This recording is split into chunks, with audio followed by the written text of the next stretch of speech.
शुक्लांबरधरं विष्णुं शशिवर्णं चतुर्भुजं प्रसन्नवदनं ध्यायेत् सर्वविघ्नोपशान्तये। गुरुब्रह्मा गुरुर्विष्णु गुरुर्देवो महेश्वरः गुरुसाक्षात् परं ब्रह्म तस्मै श्रीगुरवे नमः। कृष्णं नारायणं वन्दे कृष्णं वन्दे व्रजप्रियं कृष्णं द्वैपायनं वन्दे कृष्णं वन्दे पृथासुतं। ಭಾಗವತದಲ್ಲಿ 10ನೇ ಸ್ಕಂದದಲ್ಲಿ ಪೂರ್ವ ಭಾಗ ಆಯಿತು, ಉತ್ತರ ಭಾಗದಲ್ಲಿ ನಾವಿದ್ದೀವಿ. ಇಲ್ಲಿ ಇವಾಗ ಕೃಷ್ಣ ಯೌವನದ ಅವಸ್ಥೆ, ಮತ್ತು ಅವನು ರಾಜಕೀಯ ಎಂಟ್ರಾಗೋದು, ಮತ್ತು ಅವನು ಮದುವೆ ಆಗಿದ್ದು ಅಷ್ಟಮಹಿಷಿಯರನ್ನು ಮದುವೆ ಆಗಿದ್ದನ್ನು ಲಾಸ್ಟ್ ವೀಕ್ ನಾವು ಹೋದ್ವಾರದಲ್ಲಿ ಕೇಳಿಸ್ಕೊಂಡಿದ್ದೀವಿ. ಆ ಅಷ್ಟಮಹಿಷಿಯರಲ್ಲಿ ಇಬ್ಬರು ಅತಿ ಮುಖ್ಯವಾದವರು ರುಕ್ಮಿಣಿ ಮತ್ತು ಸತ್ಯಭಾಮ. ಇದನ್ನು ನಾವು ಹೋದ್ಸಲ ತಿಳ್ಕೊಂಡ್ವಿ, ಅಂದರೆ ಅವರೆಲ್ಲ ಲಕ್ಷ್ಮಿಯ ಅಂಶಗಳು ಅಂತ. ಹೀಗೆ ಕೃಷ್ಣ ದ್ವಾರಕದಲ್ಲಿ ಅವನ ಆಸ್ಥಾನದ ರಾಣಿಯರ ಒಟ್ಟಿಗೆ ಆರಾಮಾಗಿದ್ದನಂತೆ. ಆಗ ಒಮ್ಮೆ ದೇವೇಂದ್ರ ಮತ್ತು ಹಲವು ದೇವತೆಗಳು ಬಂದು ಕೃಷ್ಣನಲ್ಲಿ ಬೇಡ್ಕೋತಾರೆ, ಕೃಷ್ಣ ನಮಗೆ ತುಂಬ ಕಷ್ಟ ಆಗ್ತಾ ಇದೆ, ಈ ನರಕಾಸುರ ಅನ್ನೋ ಒಬ್ಬ ಅಸುರ, ಅವನು ನರಕ, ಅವನ ಹೆಸರು ನರಕಾಸುರ ನಮ್ಮನ್ನು ಅತಿ ಉಪದ್ರ ಕೊಡ್ತಾ ಇದ್ದಾನೆ, ಮತ್ತು ನಮ್ಮಲ್ಲಿ ಏನು ಮಾಡೋದಕ್ಕೂ ಆಗ್ತಾ ಇಲ್ಲ, ನಾವು ಎಲ್ಲ ಓಡ್ ಬಂದು ಬಚ್ಚಿಟ್ಕೊಂಡಿದ್ದೀವಿ ಅಂತ ಹೇಳ್ತಾರೆ. ಆ ನರಕಾಸುರ ಎಂಥ ಅಸುರ ಅಂದರೆ ಅವನು ಆ ಇಂದ್ರನ ತಾಯಿ ಆದಂಥ ಅದಿತಿ, ನಿಮಗೆ ನೆನಪಿರ್ಬೋದು, ಕಶ್ಯಪನ ಹೆಂಡತಿ ಅದಿತಿ ಅವರ ಮಕ್ಕಳು ಈ ದೇವತೆಗಳು. ಆ ಅದಿತಿಯ ಕರ್ಣಕುಂಡಳ ಅಂದರೆ ಕಿವಿಗೆ ಹಾಕ್ಕೊಂಡಿದ್ದ ವಸ್ತ್ರವನ್ನು, ಇದು ಏನು ಆಭರಣ ಇದೆ ಅದನ್ನು ಅಪಹರಿಸಿದ್ನಂತೆ. ಹೆಣ್ಣು ಮಕ್ಕಳಿಗೆ 5 ಸೌಭಾಗ್ಯದ ವಸ್ತುಗಳು ಅಂತಾರೆ, ಅದರಲ್ಲಿ ಕರ್ಣಕುಂಡಲ ಒಂದು, ಅದಿರಲೇಬೇಕು. ಅದಿಲ್ಲ ಅವಳಲ್ಲಿ ಇವಾಗ, ಯಾಕಂದರೆ ಅದನ್ನು ನರಕಾಸುರ ಅಪಹರಿಸಿ ಹೋಗಿದ್ದಾನಂತೆ. ಅದಲ್ಲದೆ ದೇವತೆಗಳಲ್ಲಿ ವರುಣನ ಛತ್ರಿ ತುಂಬ ಫೇಮಸ್ ಅಂತೆ, ಅವನ ಛತ್ರಿ. ಆ ಛತ್ರಿಯನ್ನು ಅಪಹರಿಸಿದ್ನಂತೆ ಇವನು ನರಕ. ಮತ್ತು ಅದಲ್ಲದೆ ಈ ದೇವತೆಗಳೆಲ್ಲ ಅವರ ವಾಸಸ್ಥಾನವಾದಂಥ ದೇವಲೋಕವನ್ನು ಬಿಟ್ಟು ಬೇರೆ ಕಡೆ ಬಂದಿದ್ರಂತೆ. ತುಂಬ ಕಷ್ಟ ಆಗ್ತಿತ್ತಂತೆ. ಅವರೆಲ್ಲ ಬಂದು ಕೃಷ್ಣನಲ್ಲಿ ಬೇಡ್ತಾರೆ, ಇವಾಗ ಕೃಷ್ಣ ನಮಗೆ ನರಕಾಸುರನ ಬಾಧೆ ಜಾಸ್ತಿ ಆಗಿದೆ, ನೀನೇ ಬಂದು ನಮ್ಮನ್ನು ಕಾಪಾಡಬೇಕು ಅಂತ. ಸರಿ ಅಂತ ಕೃಷ್ಣ ಹೇಳ್ತದಂತೆ, ನೋಡೋಣ ನಾನು ನಿಮಗೆ ಈ ಕಷ್ಟದಿಂದ ಪರಿಹರಿಸ್ತೀನಿ ಅಂತ ಹೇಳಿ ಕೃಷ್ಣ ಹೊರಡಬೇಕು ಅನ್ನೋ ಹೊತ್ತಿಗೆ ಸತ್ಯಭಾಮ ಅಲ್ಲಿಗೆ ಬರ್ತಾಳೆ. ಸತ್ಯಭಾಮ ಬಂದಾಗ ಸತ್ಯಭಾಮ ನಾನು ನಿನ್ನೊಟ್ಟಿಗೆ ಬರ್ತೀನಿ ಅಂತ ಹೇಳಿರ್ತಾಳೆ. ಸರಿ ಅಂತ ಕೃಷ್ಣ ಹೇಳ್ತಾನೆ. ಹೊರಡುವ ಮುಂಚೆ ಅವನು ರುಕ್ಮಿಣಿ ಹತ್ರ ಬರ್ತಾನೆ. ಅವನು ಯಾವಾಗ ರುಕ್ಮಿಣಿ ಹತ್ರ ಬರ್ತಾನೆ, ಅಲ್ಲಿ ರುಕ್ಮಿಣಿ ಒಟ್ಟಿಗೆ ಕೂತಾಗ ನಾರದರು ಅಲ್ಲಿಗೆ ಬರ್ತಾರಂತೆ. ನಾರದರು ಅಲ್ಲಿಗೆ ಬಂದು ಏನು ಮಾಡ್ತಾರೆ, ಸುಮ್ಮನೆ ಬರಲ್ಲ ನಾರದರು, ಅವ್ರದ್ದೇನಾದರೂ ಒಂದು ಅಜೆಂಡಾ ಇಟ್ಕೊಂಡೇ ಬರೋದು, ಏನೋ ಒಂದು ಹಿಂದಿನ ಅಜೆಂಡಾ ಇರುತ್ತೆ. ನಾರದರು ಬರುವಾಗ, ದೇವಲೋಕದಿಂದ ಬರುವಾಗ ಅವ್ರು ಏನು ಮಾಡ್ತಾರೆ, ಪಾರಿಜಾತ ಪುಷ್ಪ, ಪಾರಿಜಾತ ಹೂ, ಆ ಪಾರಿಜಾತ ಹೂವನ್ನು ತೊಗೊಂಬರ್ತಾರಂತೆ. ತೊಗೊಂಬಂದ್ಬಿಟ್ಟು ಕೃಷ್ಣನಿಗೆ ಅರ್ಪಿಸಿ ಕೃಷ್ಣನಿಗೆ ಹೇಳ್ತಾರಂತೆ, ಕೃಷ್ಣ ನಿನ್ನಲ್ಲಿ ಅತಿ ಪ್ರೀತಿಯ ಹೆಂಡತಿ ಯಾರಿದ್ದಾರೆ ಅವಳಿಗೆ ಈ ಪುಷ್ಪವನ್ನು ನೀನು ಅರ್ಪಿಸ್ಬೇಕು ಅಂತ ಕೊಡ್ತಾರಂತೆ. ಕೃಷ್ಣ ಸರಿ ಅಂತ ಹೇಳಿ ಆ ಪುಷ್ಪವನ್ನು ಸ್ವೀಕರಿಸ್ತಾನೆ. ಆ ಪುಷ್ಪ ಸ್ವೀಕರಿಸಿ ಅಲ್ಲೇ ಪಕ್ಕದಲ್ಲಿ ರುಕ್ಮಿಣಿ ಇದ್ಲಲ್ಲ, ರುಕ್ಮಿಣಿಗೆ ಆ ಪುಷ್ಪವನ್ನು ಕೊಡ್ತಾನಂತೆ. ಆಗ ನಾರದರು ಸುಮ್ಮನೆ ಇರಬೇಕು ತಾನೆ, ಅವ್ರ ಕೆಲಸನೇ ಕಿತಾಪತಿ ಮಾಡೋವಂಥದ್ದು. ಅವ್ರೇನು ಮಾಡ್ತಾರೆ, ಓ ಕೃಷ್ಣ ನೀನು ಈ ಪುಷ್ಪವನ್ನು ರುಕ್ಮಿಣಿಗೆ ಕೊಟ್ಟು ನಿನ್ನ ಅತಿ ಪ್ರೀತಿಯಾದ ಹೆಂಡತಿ ಯಾರು ಅಂದರೆ ರುಕ್ಮಿಣಿ ಅಂತ ತೋರಿಸ್ಕೊಟ್ಟಿದೀಯಾ ಅಂತ ಹೇಳ್ತಾನೆ. ರುಕ್ಮಿಣಿ ಕೂಡ ಆ ಪುಷ್ಪವನ್ನು ಪಡ್ಕೊಂಡು ತುಂಬ ಖುಷಿಯಲ್ಲಿ ಅದನ್ನು ಮುಡ್ಕೋತಾಳಂತೆ. ಈ ಕಡೆ ಕೃಷ್ಣ ಹಿಂಗೆ ಈ ನಾರದರು ಈ ಮಾತನ್ನು ಹೇಳಿದ್ದು ಅಲ್ಲಿದ್ದ ಆಸ್ಥಾನದ ಬೇರೆ ಸೇವಕರೆಲ್ಲ ಕೇಳಿಸ್ಕೊಂಡು ಅದು ಹವಾಮಾನ ವರದಿಯಾಗೆ ಎಲ್ಲ ಕಡೆ ಹರಡತ್ತಂತೆ. ಅದು ಬಂದು ಸತ್ಯಭಾಮ ಕಿವಿಗೆ ಬೀಳತ್ತೆ. ಏನು, ಕೃಷ್ಣ ಅವನ ಹೆಂಡತಿ ಆದಂಥ ರುಕ್ಮಿಣಿಗೆ ಪಾರಿಜಾತ ವೃಕ್ಷವನ್ನು ಕೊಟ್ಟಿದ್ದಾನೆ ಅಂತ. ಯಾರು ಕೃಷ್ಣನ ಅತಿಯಾದ ಪ್ರೀತಿಯಾದ ಹೆಂಡತಿ ಅವ್ರಿಗೆ ಕೊಡಬೇಕು ಅಂತ ನಾರದರು ಹೇಳಿದ್ದು, ಅದೇ ರೀತಿ ರುಕ್ಮಿಣಿಗೆ ಕೊಟ್ಟಿದ್ದಾರೆ ಅಂತ ಹೇಳಿದ್ರಂತೆ. ಆಗ ಕೃಷ್ಣನಿಗೆ ಆಗ ಸತ್ಯಭಾಮೆಗೆ ತುಂಬ ಕೋಪ ಬರುತ್ತಂತೆ.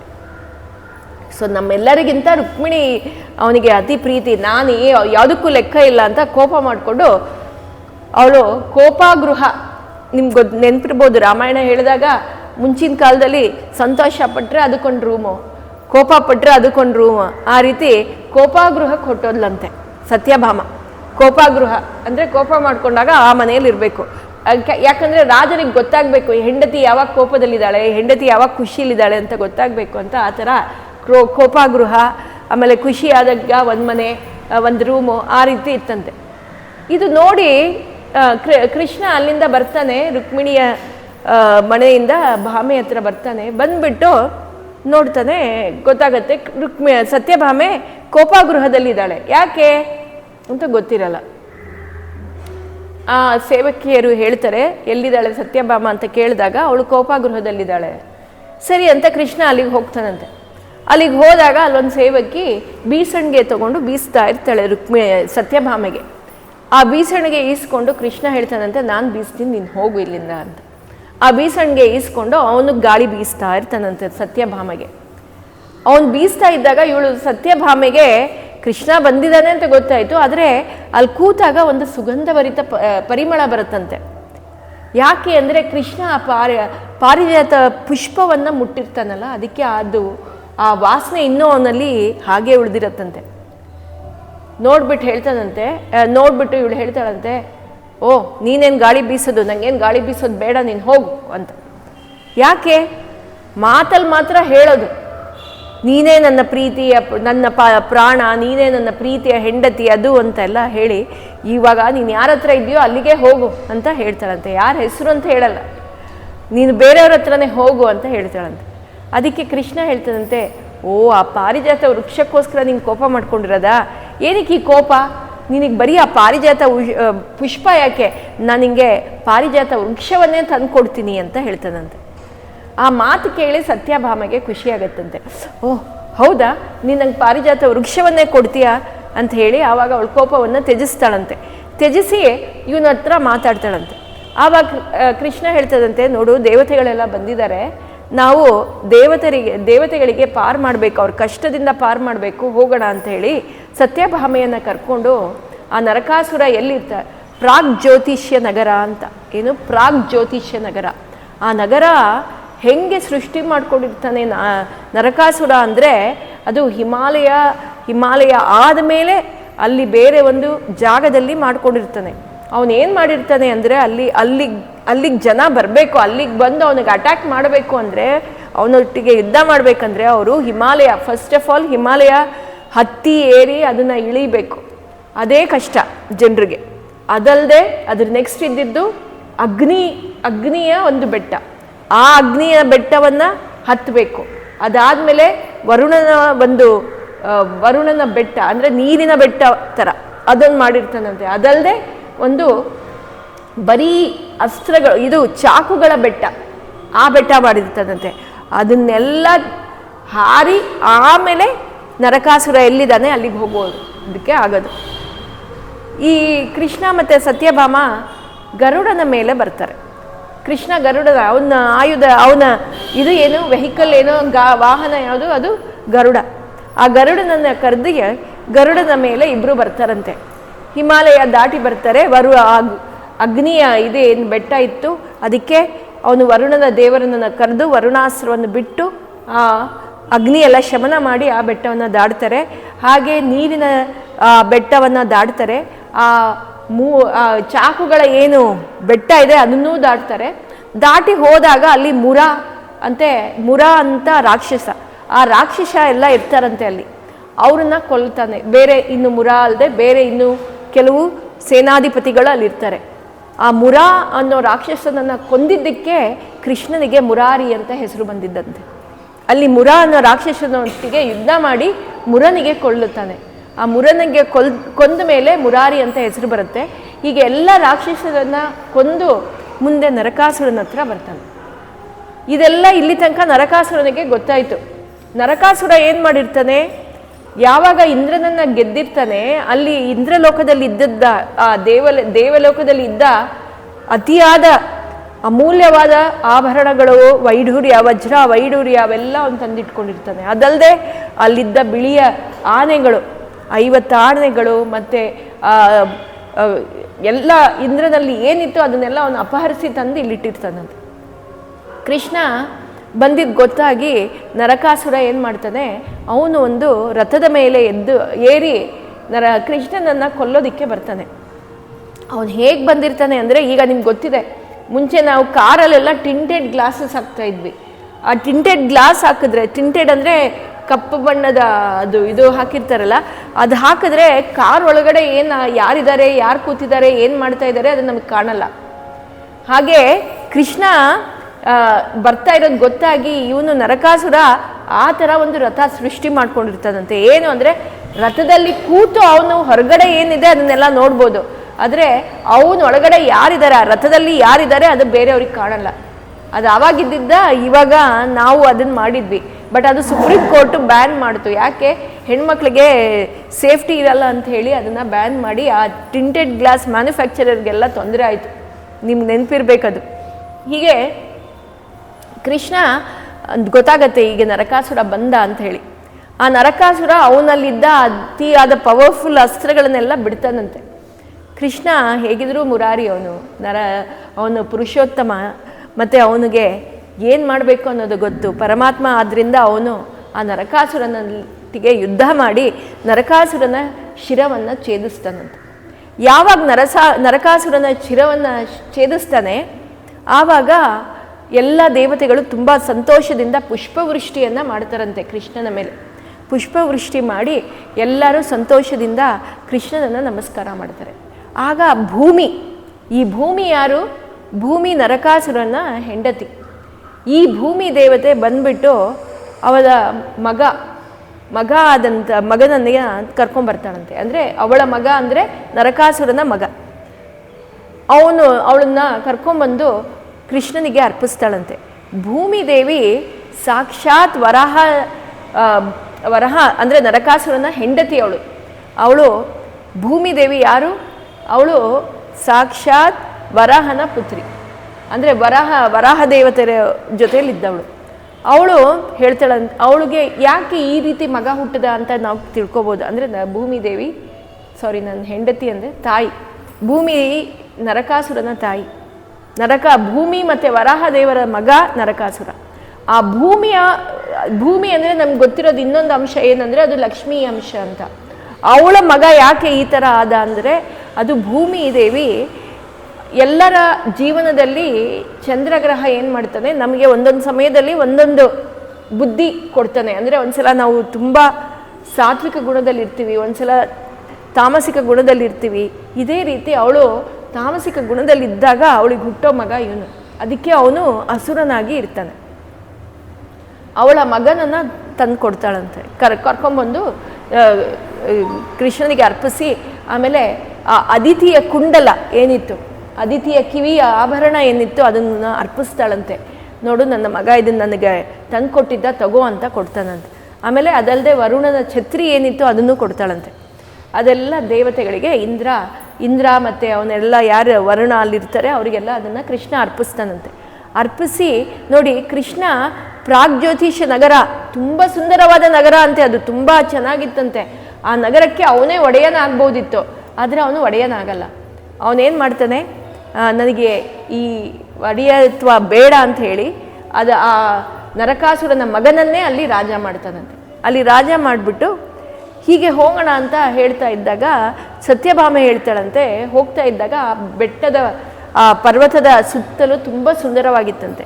ಸತ್ಯಭಾಮೆ ಹೇಳ್ತಾಳಂತೆ, ಇಲ್ಲೇ ನಾವು ಈ ವನ ಏನಿದೆ ಅದೆಲ್ಲ ಆ ವನ ವಿಹಾರ ಮಾಡೋಣ ಅಂತ ಹೇಳ್ತಾಳಂತೆ. ಅಲ್ಲೇ ಇದ್ದಾಗ ನೋಡ್ತಾಳಂತೆ, ಅಲ್ಲಿ ಪಾರಿಜಾತ ವೃಕ್ಷ ಕಾಣುತ್ತೆ. ಆ ಪಾರಿಜಾತ ವೃಕ್ಷ ನೋಡಿ ತುಂಬ ಸಂತೋಷ ಪಡ್ತಾಳಂತೆ, ಎಷ್ಟು ಚೆನ್ನಾಗಿದೆ ಅಂತ ಹೇಳ್ತಾಳಂತೆ ಕೃಷ್ಣನಿಗೆ. ಕೃಷ್ಣ, ನೀನು ಹೇಳಿದ್ದೀಯಲ್ಲ ನನಗೆ ಈ ಪಾರಿಜಾತ ವೃಕ್ಷ ನಾವು ತಗೊಂಡು ಹೋಗೋಣ ಅಂತ. ಕೃಷ್ಣ ಹೇಳ್ತಾನಂತೆ, ನೋಡು, ಇದು ನಾವಿರೋದು ದೇವಲೋಕದಲ್ಲಿ, ಅಂದರೆ ಇದೆಲ್ಲ ಇಂದ್ರನಿಗೆ ಸೇರಿರೋದು, ನಾವು ಹಾಗೆ ಅದನ್ನು ತಗೊಂಡು ಹೋಗೋದಕ್ಕಾಗೋದಿಲ್ಲ, ಇಂದ್ರನಲ್ಲಿ ಪರ್ಮಿಷನ್ ತಗೋಬೇಕು ಅಂತ. ಇಂದ್ರನನ್ನು ಕೇಳಿ ಅವನು ಓಕೆ ಅಂದರೆ ನಾವು ತಗೋಬೋದು ಅಂತ. ಸರಿ ಅಂತ ಇಂದ್ರನಿಗೆ ಕರೆದು ಇಂದ್ರನಿಗೆ ಈ ಪಾರಿಜಾತ ವೃಕ್ಷ ಬೇಕು ಅಂದಾಗ ಇಂದ್ರ ಕೃಷ್ಣನಿಗೆ ಇಲ್ಲ ಅಂತನಂತೆ. ಆಗ ಸತ್ಯಭಾಮೆ ಹೇಳ್ತಾಳೆ, ನೋಡು ನನಗದೆಲ್ಲ ಗೊತ್ತಿಲ್ಲ ಕೃಷ್ಣ, ನೀನು ನನಗೆ ಮಾತು ಕೊಟ್ಟಿದ್ಯಾ, ನೀನು ನನಗೆ ಈ ಪಾರಿಜಾತ ವೃಕ್ಷ ಕೊಡಲೇಬೇಕು ಅಂತ. ಸರಿ ಅಂತ ಹೇಳಿ ಆ ಪಾರಿಜಾತ ವೃಕ್ಷವನ್ನು ಕೃಷ್ಣ ಅಲ್ಲಿ ಕಿತ್ಕೊಂಡು ಹೋಗ್ತಾ ಇರುವಾಗ ಎಲ್ಲ ದೇವತೆಗಳ ಸೈನ್ಯ ಬರುತ್ತಂತೆ ಯುದ್ಧ ಮಾಡೋದಕ್ಕೆ. ಯಾರ ಹತ್ರ? ಕೃಷ್ಣನ ಹತ್ರ.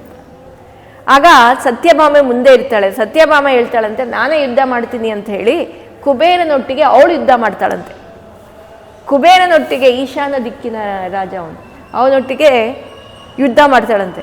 ಯುದ್ಧ ಮಾಡಿ ಕುಬೇರ ಹೆದರ್ಕೊಂಡು ಓಡೊಟ್ಟೋಗ್ತಾಳಂತೆ. ಕೃಷ್ಣ ಹೇಳ್ತಾನಂತೆ, ಭೇಷ್ ಸತ್ಯಭಾಮೆ, ನೀನು ಚೆನ್ನಾಗಿ ಯುದ್ಧ ಮಾಡಿದೀಯ ಅಂತ ಹೇಳಿ ಮಿಕ್ಕವ್ರನ್ನೆಲ್ಲ ಓಡಿಸ್ತಾನೆ. ಅವನು ಯುದ್ಧ ಮಾಡಿ ಓಡಿಸ್ತಾನಂತೆ. ಮಾಡಿ ಆ ಪಾರಿಜಾತ ವೃಕ್ಷ ಏನಂದರೆ, ಇಂದ್ರ ಯಾಕೆ ಕೃಷ್ಣನಿಗೆ ಈ ಪಾರಿಜಾತ ವೃಕ್ಷವನ್ನು ಕೊಡೋದಕ್ಕೆ ಒಪ್ಪೋದಿಲ್ಲ ಅಂದರೆ, ಕೆಲವೊಂದು ವಸ್ತುಗಳು ಭೂಮಿ ಲೋಕಕ್ಕೆ ಬರಬಾರ್ದು, ಭೂಮಿ ಮೇಲೆ ಇರಬಾರ್ದು.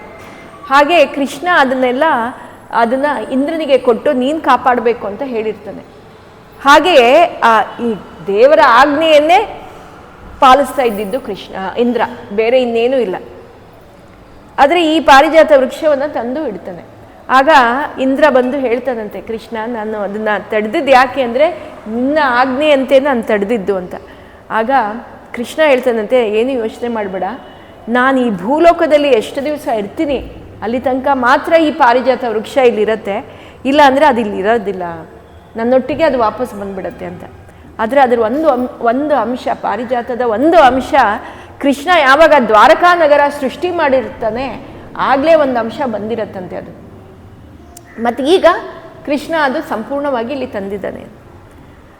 ಆ ಪಾರಿಜಾತ ವೃಕ್ಷದ ಮಹಿಮೆ ಏನು ಅಂದರೆ, ಆ ಪಾರಿಜಾತ ವೃಕ್ಷ ಎಲ್ಲಿರುತ್ತೆ ಅಲ್ಲಿ ಯಾವತ್ತೂ ಹಣದ ಕೊರತೆ ಇರಲ್ಲ, ಏನೂ ಅಭಾವಗಳಿರಲ್ಲ ರಾಜ್ಯದಲ್ಲಿ. ಮತ್ತು ಆ ಪುಷ್ಪವನ್ನು ಯಾರು ಧರಿಸ್ತಾರೆ ಅವರು ಸದಾ ಯೌವನದಲ್ಲೇ ಇರ್ತಾರಂತೆ.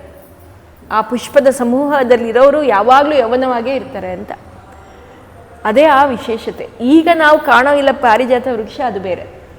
ಆ ವೃಕ್ಷ ಬೇರೆ, ಆ ಪಾರಿಜಾತ ಹೂ ಏನು ನಮಗೆ ಇವಾಗ ಕಾಣುತ್ತೆ ಅದು ಬೇರೆ. ಸರಿ, ಇದು ಭೂಮಿಯಲ್ಲಿ ತಂದು ಅಲ್ಲಿ ಅವನು ನೆಡ್ತಾನಂತೆ. ಸತ್ಯಭಾಮೆಗೆ ಖುಷಿ, ಸತ್ಯಭಾಮೆ ಅದನ್ನು ನೋಡ್ತಾ ಇರ್ತಾರೆ. ಹೀಗೆ ಕೃಷ್ಣ ಪಾರಿಜಾತ ವೃಕ್ಷವನ್ನು ತಂದಿದ್ದು ಮತ್ತು ಆ ನರಕಾಸುರನನ್ನು ವಧೆ ಮಾಡಿದ್ದು. ಅದೇ ಸಮಯದಲ್ಲಿ ಅಲ್ಲಿ ತರೋ ಮುಂಚೆ ಆ ಭೂಮಿ ದೇವಿ ಏನು ಹೇಳ್ತಾಳಂತೆ, ನೋಡು ನೀನು ನನ್ನ ಮಗನನ್ನು ಕೊಂದಿದ್ಯಾ, ಇಲ್ಲಿ ನನ್ನ ಮಗ 16,100 ಹೆಣ್ಣು ಮಕ್ಕಳನ್ನು ಕೂಡಿಟ್ಟಿದ್ದಾನೆ, ಆ ಎಲ್ಲ ಹೆಣ್ಣು ಮಕ್ಕಳನ್ನು ನಾನು ನಿನಗೆ ಅರ್ಪಣೆ ಮಾಡ್ತೀನಿ ಅಂತ ಹೇಳಿ ಎಲ್ಲ ಹೆಣ್ಣು ಮಕ್ಕಳನ್ನು ಅವಳು ಕೃಷ್ಣನಿಗೆ ಅರ್ಪಣೆ ಮಾಡಿಬಿಡ್ತಾಳಂತೆ.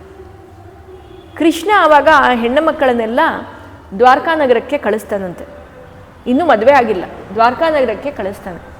ಕಳಿಸಿ ಅಲ್ಲಿದ್ದ 50 ಗಜಗಳು ಅಂದರೆ ಆನೆಗಳು, ಬಿಳಿಯ ಆನೆಗಳು, ಅದನ್ನೆಲ್ಲ ದ್ವಾರಕಾನಗರಕ್ಕೆ ಕಳಿಸ್ತಾನಂತೆ. ಅದಲ್ಲದೆ ವನವಿಹಾರ ಮಾಡಿ ಕೆಳಗಡೆ ಬರ್ತಾನೆ. ಬಂದ ಮೇಲೆ ಒಂದು ಸುಮುಹೂರ್ತದಲ್ಲಿ 16,100 ಹೆಣ್ಣು ಮಕ್ಕಳನ್ನು ಮದುವೆ ಆಗ್ತಾನಂತೆ. ಯಾಕೆ ಒಂದು ಮದುವೆ ಆಗ್ತಾನೆ ಅಂದರೆ, 16,100 ಹೆಣ್ಮಕ್ಕಳು ಎಲ್ಲ ಅತಿ ದೊಡ್ಡ ರಾಜರ ಮಕ್ಕಳು. ಅವರೆಲ್ಲ ಪರಪುರುಷನ ರಾಜ್ಯದಲ್ಲಿ ಇದ್ದವರು, ಅಂದರೆ ನರಕಾಸುರನ ರಾಜ್ಯದಲ್ಲಿ ಇದ್ದವರು. ಅವ್ರು ವಾಪಸ್ ಅವ್ರ ಊರಿಗೆ ಹೋದರೆ ಅವ್ರನ್ನ ಯಾರೂ ಮದುವೆ ಮಾಡ್ಕೊಳ್ಳಲ್ಲ. ಆದ್ದರಿಂದ ಕೃಷ್ಣ ಅವರಿಗೆಲ್ಲ ಮದುವೆ ಮಾಡ್ಕೊಂಡಿದ್ದು ಅಂತ ಇಲ್ಲಿ ಭಾಗವತದಲ್ಲಿ ಹೇಳಿರೋದು. ಅದಕ್ಕೆ ಅವನು ಅವ್ರನ್ನೆಲ್ಲ ಮದುವೆ ಮಾಡ್ಕೊಳ್ಳೋದು ಅಂತ. ಮತ್ತು ಪ್ರತಿಯೊಬ್ಬರನ್ನು ಅಷ್ಟೇ ಚೆನ್ನಾಗಿ ಅವನು ಅಷ್ಟೇ ಒಳ್ಳೆಯ ಮನೆ ಮತ್ತು ಅವ್ರಿಗೇನು ವ್ಯವಸ್ಥೆ ಬೇಕೋ ಆ ವ್ಯವಸ್ಥೆಯನ್ನೆಲ್ಲ ಮಾಡಿಕೊಟ್ಟು ದ್ವಾರಕದಲ್ಲೇ ಇಟ್ಕೊಂಡಿದ್ದಂತೆ. ಸೊ 16,100 ಹೆಣ್ಣು ಮಕ್ಕಳನ್ನು ಇಲ್ಲಿ ಮದುವೆ ಆದ. ಅದಲ್ಲದೆ 8 ಮಹಿಷಿಗಳು ಅವನ ಪತ್ನಿಯರು. ಇದನ್ನು ನಾವು ಹೋದ್ವಾರ ಕೇಳಿದ್ದೀವಿ. ಹೀಗೆ ಕೃಷ್ಣ ಎಲ್ಲರೊಟ್ಟಿಗೆ ಚೆನ್ನಾಗಿದ್ದಾಗ ರುಕ್ಮಿಣಿ ಮತ್ತು ಕೃಷ್ಣನ ಮಧ್ಯೆ ಸಂಸಾರಿಕ ಜೀವನದಲ್ಲಿ ಪ್ರದ್ಯುಮ್ನ ಅನ್ನೋ ಒಂದು ಮಗ ಹುಟ್ಟುತ್ತಾನೆ. ಆ ಪ್ರದ್ಯುಮ್ನ ಹುಟ್ಟೋ ಮುಂಚೆನೇ ನಾರದರು ಏನು ಮಾಡ್ತಾರೆ, ಅಲ್ಲಿ ಒಂದು ರಾಜ ಇದೆ, ಒಂದು ಅಸುರನಿರ್ತಾನೆ, ಧರ ಅನ್ನೋ ಅಸುರ. ಆ ಧರನ ಹತ್ರ ಬಂದು, ನೋಡು ಧರ, ಈ ಕೃಷ್ಣ ಮತ್ತು ರುಕ್ಮಿಣಿಗೆ ಹುಟ್ಟುವ ಮಗುವೇ ನಿನ್ನನ್ನು ಕೊಲ್ಲೋದು ಅಂತ ಹೇಳಿರ್ತಾನೆ. ಆಗ ಈ ಧರ ಕಾಯ್ತಾ ಇರ್ತಾನಂತೆ, ರುಕ್ಮಿಣಿಗೆ ಮಗು ಆಯ್ತಾ ಅಂತ ಹೇಳಿ ತಿಳ್ಕೊಳ್ಳೋಕ್ಕೆ. ರುಕ್ಮಿಣಿಗೆ ಮಗು ಆಯಿತು ಅಂತ ಗೊತ್ತಾಗಿದ್ದ ತಕ್ಷಣ ಅವನೇನು ಮಾಡ್ತಾನಂತೆ, ರುಕ್ಮಿಣಿ ಎಲ್ಲಿ ಜನ್ಮ ಕೊಟ್ಟಿರ್ತಾಳೆ ಮಗುವಿಗೆ. ಆ ಸೂತಿಕ ಬರುತ್ತಲ್ಲ, ಆ ಸೂತಿಕ ಮನೆಯೊಳಗೆ ಹೋಗ್ಬಿಟ್ಟು ಆ ಮಗು, ಸಣ್ಣ ಮಗು, ಆ ಮಗುವನ್ನು ಎತ್ಕೊಂಡು ಬಂದ್ಬಿಟ್ಟು ಸಮುದ್ರದಲ್ಲಿ ಹಾಕಿಬಿಡ್ತಾನಂತೆ. ಸಮುದ್ರದಲ್ಲಿ ಹಾಕಿ ಹೊಟ್ಟೋಗ್ತಾನೆ. ಈ ಕಡೆ ರುಕ್ಮಿಣಿಗೆ ಬಾಧೆ, ಕೃಷ್ಣನಿಗೆ ಬಾಧೆ ಇಲ್ಲ, ತೋರಿಸ್ಕೊಳ್ಳೋದು ಮಗು ಎಲ್ಲಿ ಹೋಯ್ತು, ಮಗು ಕಾಣೆ ಆಗಿದೆ, ಮಗು ಇಲ್ಲ ಅಂತ ಹೇಳಿ. ಇಲ್ಲೇನಾಗತ್ತೆ, ಆ ಮಗು ಸಮುದ್ರದಲ್ಲಿ ಹಾಕಿದಾಗ ಮಗು ಹಾಗೇ ಆ ಸಮುದ್ರದಲ್ಲಿ ಇದ್ದಾಗ ಅಲ್ಲೊಂದು ಮೀನು ಬಂದು ಆ ಮಗುವನ್ನು ನುಂಗ್ಬಿಟ್ಟಿರತ್ತಂತೆ. ಆ ಮಗುವನ್ನು ನುಂಗಿರತ್ತೆ. ಅಲ್ಲಿ ಇವನು ಮೀನುಗಾರ ಬಂದ್ಬಿಟ್ಟು ಅವನು ಇದು ಜಾಲ ಹಾಕ್ಬಿಟ್ಟು ಅದರಲ್ಲಿ ಆ ಮೀನನ್ನು ಎತ್ಕೊಂಡಿರ್ತಾನೆ. ಆ ಮೀನನ್ನು ಎತ್ಕೊಂಡು ಬಂದು ಮೀನನ್ನು ಸಿಲ್ದಾಗ, ಅದನ್ನು ಕಟ್ ಮಾಡಿದಾಗ ಒಳಗಡೆ ಮಗು ಇರೋದು ಕಾಣುತ್ತೆ. ಆ ಮಗು ನೋಡೋದಕ್ಕೆ ತುಂಬ ಸುಂದರವಾಗಿತ್ತಂತೆ, ಅತಿ ಮುದ್ದಾಗಿತ್ತಂತೆ. ಆವಾಗ ಅಂದ್ಕೊಡ್ತಾನಂತೆ, ಈ ಮಗುವನ್ನು ನಾನು ಕಾಪಾಡೋದಕ್ಕಾಗಲ್ಲ, ನಾನು ನೋಡ್ಕೊಳ್ಳೋದಕ್ಕಾಗಲ್ಲ, ಇದನ್ನು ತಗೊಂಡೋಗಿ ನಮ್ಮ ರಾಜನ ಹತ್ರ ಕೊಡಬೇಕು. ರಾಜ ಯಾರು? ಧರ. ಅದೇ ರಾಜನ ಹತ್ರ ಆ ಮಗುವನ್ನು ಕೊಡ್ತಾನಂತೆ. ಈ ಮಗು ನನಗೆ ಸಿಕ್ತು, ಇದು ನಾನು ನೋಡ್ಕೊಳ್ಳೋದಕ್ಕಾಗಲ್ಲ ಅಂತ ಹೇಳಿ ಆ ರಾಜನಿಗೆ ಆ ಮಗುವನ್ನು ಕೊಡ್ತಾನೆ. ಆ ರಾಜ ಏನು ಮಾಡ್ತಾನೆ, ಆ ಮಗುವನ್ನು ಸ್ವೀಕರಿಸಿ ಅವನು ಆಸ್ಥಾನದಲ್ಲಿದ್ದ ಒಬ್ಬ ಅಡುಗೆ ಮಾಡೋಳು, ಮಾಯಾವತಿ ಅಂತ ಅವಳ ಹೆಸರು, ಅವಳಿಗೆ ಕೊಟ್ಬಿಟ್ಟು ಈ ಮಗುವನ್ನು ನೀನು ನೋಡ್ಕೊ ಅಂತ ಹೇಳಿಬಿಟ್ಟು ಅವಳಿಗೆ ಕೊಡ್ತಾನಂತೆ. ಅವಳು ಆ ಮಗುವನ್ನು ನೋಡಿದ ತಕ್ಷಣ ತುಂಬ ಖುಷಿ ಪಡ್ತಾಳಂತೆ. ಅವಳು ಯಾರು ಈ ಮಾಯಾವತಿ ಅಂದರೆ, ಅವಳು ಹಿಂದೆ ಶಿವ ಪಾರ್ವತಿಯ ಮದುವೆ ಆಗಬೇಕು ಅಂದಾಗ, ಶಿವ ಮತ್ತು ಪಾರ್ವತಿಯರ ಮದುವೆ ಆಗಬೇಕು ಅಂದಾಗ ಕಾಮನನ್ನು ಕಳಿಸಿರ್ತಾರೆ ಇಂದ್ರ. ನಿಮಗೆ ನೆನಪಿದೆಯಾ? ಕಾಮನನ್ನು ಕಳಿಸಿ ನೀನು ಅವರಿಬ್ಬರ ಮಧ್ಯೆ ಪ್ರೀತಿ ಹುಟ್ಟಾಗೆ ಮಾಡಬೇಕು ಅಂತ ಹೇಳಿದಾಗ ರತಿ ಮನ್ಮಥರು ಅಲ್ಲಿಗೆ ಬಂದಿರ್ತಾರೆ. ಆ ರತಿ ಮನ್ಮಥರು ಬಂದಾಗ, ಆ ರತಿ ಮತ್ತು ಮನ್ಮಥ ಇದ್ದಾಗ, ಮನ್ಮಥ ಬಾಣ ಬಿಟ್ಟಾಗ ಕೃಷ್ಣ ಇದು ಶಿವನ 3ನೇ ಕಣ್ಣೆಯಿಂದ ಆ ಮನ್ಮಥ ಭಸ್ಮವಾಗಿರ್ತಾನೆ, ಅನಂಗನಾಗಿರ್ತಾನೆ. ಅಂದರೆ ಅಂಗ ಇಲ್ಲ ಅವನಿಗೆ, ಭಸ್ಮವಾಗೋಗಿರ್ತಾನೆ. ಆವಾಗ ಶಿವ ಏನು ಹೇಳಿರ್ತಾನೆ, ರತಿ ಬಂದು ಅಳ್ತಾಳೆ, ನನಗೆ ನನ್ನ ಗಂಡ ಯಾವಾಗ ಸಿಗೋದು ಅಂತ. ಅವನು ಅನಂಗನಾಗಿರ್ತಾನೆ ಅಂತ ಶಿವ ಹೇಳಿರ್ತಾನೆ. ಆದರೆ ಅವನು ನಿನಗೆ ಮುಂದೆ ಕೃಷ್ಣನ ಮಗನಾಗಿ ಹುಟ್ಟುತ್ತಾನೆ, ಪ್ರದ್ಯುಮ್ನಾಗಿ ಹುಟ್ಟುತ್ತಾನೆ ಅಂತ ಹೇಳಿರ್ತಾನಂತೆ. ಆ ರತಿನೇ ಇಲ್ಲಿ ಬಂದು ಮಾಯಾವತಿ ಅಂತ ಹೇಳಿ ಅಡುಗೆ ಮಾಡೋಳು. ಆ ಮಗು ಯಾರು ಹುಟ್ಟಿದೆ ಅದಿನ್ಯಾರೂ ಅಲ್ಲ, ಅದು ಮನ್ಮಥ, ಕಾಮರಾಜ. ಅವನೇ ಇನ್ಯಾರೂ ಅಲ್ಲ, ಪ್ರದ್ಯುಮ್ನ. ಇವಳು ಆ ಮಗುವನ್ನು ನೋಡಿದ ತಕ್ಷಣ ಅವಳಿಗೆ ಗೊತ್ತಾಗತ್ತಂತೆ, ಇದು ನನ್ನ ಗಂಡನೇ ಅಂತ ಹೇಳಿ. ಅವಳೇನು ಮಾಡ್ತಾಳಂತೆ, ಅವಳು ಅಡುಗೆ ಮಾಡೋಳಲ್ಲ, ಅವಳು ಎಲ್ಲ ರೀತಿಯ ಪಾಷಾಣ ಅದು ಇದು ಎಲ್ಲ ತಯಾರು ಮಾಡಿ ಆ ಮಗುವಿಗೆ ಕುಡಿಸ್ತಾಳಂತೆ. ಅದು ಕುಡ್ದಿದ ತಕ್ಷಣ ಆ ಮಗು ಯೌವನದ ಅವಸ್ಥೆ, ಅಂದರೆ ದೊಡ್ಡವನಾಗಿ ಯೌವನದ ಅವಸ್ಥೆಗೆ ಬಂದ್ಬಿಡ್ತಾನೆ. ಬಂದ್ಬಿಟ್ಟು ಅಮ್ಮ ನೀನು ಯಾರು ಅಂತ ಕೇಳಿದಾಗ ಅವಳು ಹೇಳ್ತಾಳಂತೆ, ನಾನು ಯಾರು. ಅವಳು ಅವನನ್ನು ಕಾಮದ ದೃಷ್ಟಿಯಿಂದ ನೋಡ್ತಾ ಇರ್ತಾಳೆ, ಅಂದರೆ ಪ್ರೀತಿಯಿಂದಲ್ಲ, ಬೇರೆ ರೀತಿಯ ಪ್ರೀತಿಯಿಂದ ನೋಡ್ತಾ ಇರ್ತಾಳಂತೆ. ಆಗ ಅವನು ಹೇಳ್ತಾನಂತೆ, ಯಾಕೆ ನೀನು ನನಗೆ ಹೀಗೆ ನೋಡ್ತಾ ಇದೆಯಮ್ಮ ಅಂತ. ಆವಾಗ ಅವಳು ನೆನಪು ಮಾಡಿಸ್ತಾಳಂತೆ, ನಾನು ರತಿ ಮತ್ತು ನೀನು ಕಾಮ ಅಂತ ಹೇಳಿ. ಹೀಗೆ ಪ್ರದ್ಯುಮ್ನ ಆಗ ಸಿಗ್ತಾನೆ. ಆವಾಗ ಅವಳು ಹೇಳ್ತಾಳೆ, ನೋಡು ಪ್ರದ್ಯುಮ್ನ, ನಾವಿಲ್ಲಿಂದ ಹೋಗಬೇಕು ಅಂದರೆ ನೀನು ಈ ಧರನನ್ನು ಕೊಲ್ಲಬೇಕು. ಆ ಧರ ಅತಿಯಾದ ವಿದ್ಯೆಯನ್ನು ಕಲ್ತಿದ್ದಾನೆ. ಇದೀ ಆ ಮಾಯಾ ವಿದ್ಯೆ ಏನಿದೆ ಅದನ್ನು ನೀನು ಕಲಿಸ್ತೀನಿ, ಆವಾಗ ನೀನು ಅವನೊಟ್ಟಿಗೆ ಯುದ್ಧ ಮಾಡೋದಕ್ಕೆ ಸಾಧ್ಯ ಆಗತ್ತೆ ಅಂತ ಹೇಳಿ ಅವಳು ಅವನಿಗೆ ಎಲ್ಲ ರೀತಿಯ ವಿದ್ಯೆಯನ್ನು ಕಲಿಸ್ತಾಳೆ. ಕಲಿಸಿ ಅವನು ಪ್ರದ್ಯುಮ್ನ ಹೋಗಿ ಆ ಧರನನ್ನು ಕೊಂದು ಆಮೇಲೆ ಮಾಯಾವತಿ ಒಟ್ಟಿಗೆ ವಾಪಸ್ಸು ಕೃಷ್ಣನ ದ್ವಾರಕೆಗೆ ಬರ್ತಾನೆ. ಅಷ್ಟೊತ್ತಿಗೆ ನಾರದರಲ್ಲಿಗೆ ಬರ್ತಾರೆ. ನಾರದರು ಬಂದುಬಿಟ್ಟು ಕೃಷ್ಣ ರುಕ್ಮಿಣಿಯರು ಮಗು ಎಲ್ಲಿ ಹೋಯ್ತೋ ಏನಾಯಿತೋ ಗೊತ್ತಿಲ್ಲ ಅವರೆಲ್ಲ ಅವರೇ ತಳವಳಿಸ್ತಾ ಇರ್ತಾರೆ. ಆಗ ನಾರದರಲ್ಲಿಗೆ ಬರ್ತಾರೆ. ನಾರದರಲ್ಲಿಗೆ ಬಂದು, ನೋಡು ಕೃಷ್ಣ ನಿನ್ನ ಮಗ ಇವನು ಅಂತ ಹೇಳಿ, ಕೃಷ್ಣನಿಗೆ ಗೊತ್ತಿಲ್ಲದೆ ಇರೋದೇನಿಲ್ಲ, ಆದರೆ ಬಂದು ಅವನು ಅನೌನ್ಸ್ ಮಾಡ್ತಾನಂತೆ, ಇದು ಕೃಷ್ಣ ರುಕ್ಮಿಣಿಯರ ಮಗ ಅಂತ ಹೇಳಿ ಅನೌನ್ಸ್ ಮಾಡ್ತಾನಂತೆ. ಅವನನ್ನು ಆ್ಯಕ್ಚುಲಿ ಅಲ್ಲಿರೋ ಜನ ಎಲ್ಲ ನೋಡ್ತಾ ಇದ್ದರೆ ಆ ಹುಡುಗ ಯಾರು ಇರಬಹುದು ಅಂತ ಅವರೆಲ್ಲ ಯೋಚನೆ ಮಾಡ್ತಾ ಇರ್ತಾರೆ ಅರಮನೆಯಲ್ಲಿ. ಯಾಕಂದರೆ ಅವನು ನೋಡೋದಕ್ಕೆ ಕೃಷ್ಣನ ಹಾಗೆಯೇ ಇದ್ದಂತೆ, ಕಣ್ಣಾಗಲಿ ಅವನ ಮೈಕಟ್ಟಾಗಲಿ ಎಲ್ಲ ಕೃಷ್ಣನ ಹಾಗೇ ಇದ್ದ. ಯಾರಿದು ಕೃಷ್ಣನ ಥರನೇ ಇದ್ದಾನೆ ಅಂತ. ಆಗ ಯಾವಾಗ ನಾರದರು ಈ ವಿಷಯ ಹೇಳ್ತಾರೆ ಆವಾಗ ಇವರಿಗೆಲ್ಲ ಸಂತೋಷ ಆಗುತ್ತಂತೆ. ರುಕ್ಮಿಣಿಗೆ ತುಂಬ ಖುಷಿ ಆಗುತ್ತಂತೆ. ಈ ರೀತಿ ಪ್ರದ್ಯುಮ್ನ ಮತ್ತೆ ರುಕ್ಮಿಣಿ ಮತ್ತು ಕೃಷ್ಣನ ಹತ್ರ ಬಂದು ಸೇರುವ ಕತೆ ಇದು ಭಾಗವತದಲ್ಲಿ ಬಂದಿರೋದು. ಇನ್ನೊಂದು ಏನು ಅಂದರೆ ಇಲ್ಲಿ ಈ 16,100 ಹೆಣ್ಮಕ್ಳು ಆಗಲಿ 8 ಹೆಣ್ಮಕ್ಳನ್ನು ಯಾರು ಕೃಷ್ಣ ಮದುವೆ ಆಗಿದ್ದ ಅವರನ್ನು ಯಾರನ್ನು ಇವರು ಕಾಮುಕ ದೃಷ್ಟಿಯಲ್ಲಿ ಮದುವೆ ಆಗಿದ್ದಲ್ಲ. ಇನ್ನೊಂದು ಉಲ್ಲೇಖ ಏನಾಗಿದೆ, ನರಕಾಸುರ ಕೂಡ ಈ 16,100 ಹೆಣ್ಣನ್ನು ಯಾರನ್ನು ಅವನು ಬಂಧಿಸಿದ್ದ ಅವರನ್ನು ಅವನು ಕಾಮಕ ದೃಷ್ಟಿಯಿಂದ ಬಂಧಿಸಿದ್ದಲ್ಲ. ಅವ್ರಿಗೆ ಯಾವ ರೀತಿಯ ಉಪದ್ರವವನ್ನು ಕೊಟ್ಟಿರಲಿಲ್ಲ ಅಂತೆ. ಅವನು ಯಾಕೆ ಅದನ್ನು ಮಾಡಿದ್ದ ಅಂದರೆ ಅವನು ಪೊಲಿಟಿಕಲ್ ವ್ಯೂವಿಂದ ಮಾಡಿದ್ದ. ಏನಂದರೆ ಈ ಹೆಣ್ಮಕ್ಳನ್ನೆಲ್ಲ ನಾನು ಪಡ್ಕೊಂಡ್ಬಿಟ್ರೆ ಆ ಊರೆಲ್ಲ ನನಗೆ ಸಿಗತ್ತೆ ಅಂತ ಹೇಳಿ, ಆ ಊರಿನ ರಾಜರನ್ನೆಲ್ಲ ಗದರಿಸಿ ನಾನು ಆ ಊರನ್ನು ಪಡ್ಕೋಬಹುದು ಅಂತ ಅವನು ತಗೊಂಡಿದ್ದಂತೆ. ಹೀಗೆ ಕೃಷ್ಣನ ಬಗ್ಗೆ ಇಲ್ಲಿ ಒಂದು ನಮಗೆ ಒಳ್ಳೆ ವಿಷಯವನ್ನು ತಿಳಿಸ್ತಾ ಇದೆ ಭಾಗವತ. ಏನು ಅಂದರೆ ಅವನು ಸದಾ ಕಾಲ ಬ್ರಹ್ಮಚಾರ್ಯವನ್ನು ಪಾಲಿಸಿರೋನಂತೆ. ಯಾವ ಹೆಣ್ಣು ಮಕ್ಕಳನ್ನು ಕೂಡ ಅವನು ಕಾಮುಕ ದೃಷ್ಟಿಯಿಂದ ಮದುವೆ ಆದದ್ದಲ್ಲ, ಮತ್ತು ಅದು ಅತಿಯಾದ ಬೇರೆಯ ಇದು ಮನಸ್ಸಿನ ಕಾಮನೆಯಿಂದ ಇದು ಮಾಡಿದ್ದಲ್ಲ ಅಂತ ಇಲ್ಲಿ ಹೇಳ್ತಾರೆ. ಹೀಗೆ ಆ ಎಲ್ಲ ಹೆಣ್ಣುಮಕ್ಕಳನ್ನು ಅವನು ಚೆನ್ನಾಗಿ ನೋಡ್ಕೊಂಡಿದ್ದಾನೆ. ಮತ್ತು ರುಕ್ಮಿಣಿ ಸತ್ಯಭಾಮೆಯ ಕತೆ, ಈ ಪಾರಿಜಾತದ ವೃಕ್ಷದ ಕಥೆಯನ್ನು ಯಾಕೆ ಹೇಳಿದ್ದಾರೆ ಅಂದರೆ ಕೃಷ್ಣ ಹೇಗೆ ಅವನ ಸಾಂಸಾರಿಕ ಜೀವನವನ್ನು ಪಾಲಿಸಿದಾನೆ, ಹೇಗೆ ಅವನ ಹೆಂಡತಿಯೊಟ್ಟಿಗೆ ಅವನು ಜೀವನ ನಡೆಸ್ದ ಅಂತ ಎಲ್ಲರಿಗೂ ಗೊತ್ತಾಗಬೇಕು ಅಂತ ಈ ಕಥೆಯನ್ನು ಇಲ್ಲಿ ಉಲ್ಲೇಖ ಮಾಡಿದ್ದಾರೆ.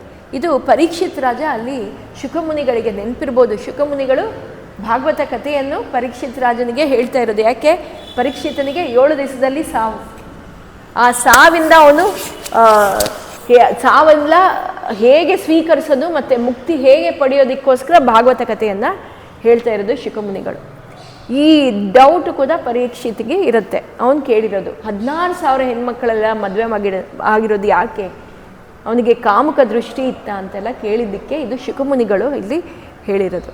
ಹೀಗೆ ಮುಂದೆ ಈ ಪ್ರದ್ಯುಮ್ನ ಕಥೆ ಆಯಿತು, ಮತ್ತು ನರಕಾಸುರನ ವಧೆ ಆಯಿತು. ಇದಲ್ಲದೆ ನಿಮಗೂ ಗೊತ್ತು, ನರಕಾಸುರ ವಧೆ ಆದಾಗಲೇ 16,000 ಹೆಣ್ಮಕ್ಳನ್ನೆಲ್ಲ ಮದುವೆ ಆಗಿದ್ದು ಅಂತ ಹೇಳಿ. ಮುಂದೆ ಏನಾಗುತ್ತೆ, ಕೃಷ್ಣ ಒಮ್ಮೆ ಕುರುಕ್ಷೇತ್ರ ಸ್ಥಾನಕ್ಕೆ ಬರ್ತಾನೆ. ಯಾಕೆ ಅಂದರೆ ನಮ್ಮ ಮನುಷ್ಯನ ಜೀವನದಲ್ಲಿ 2 ಕಾಲ ಮಹತ್ವವಾದ ಕಾಲ ಅಂತೆ.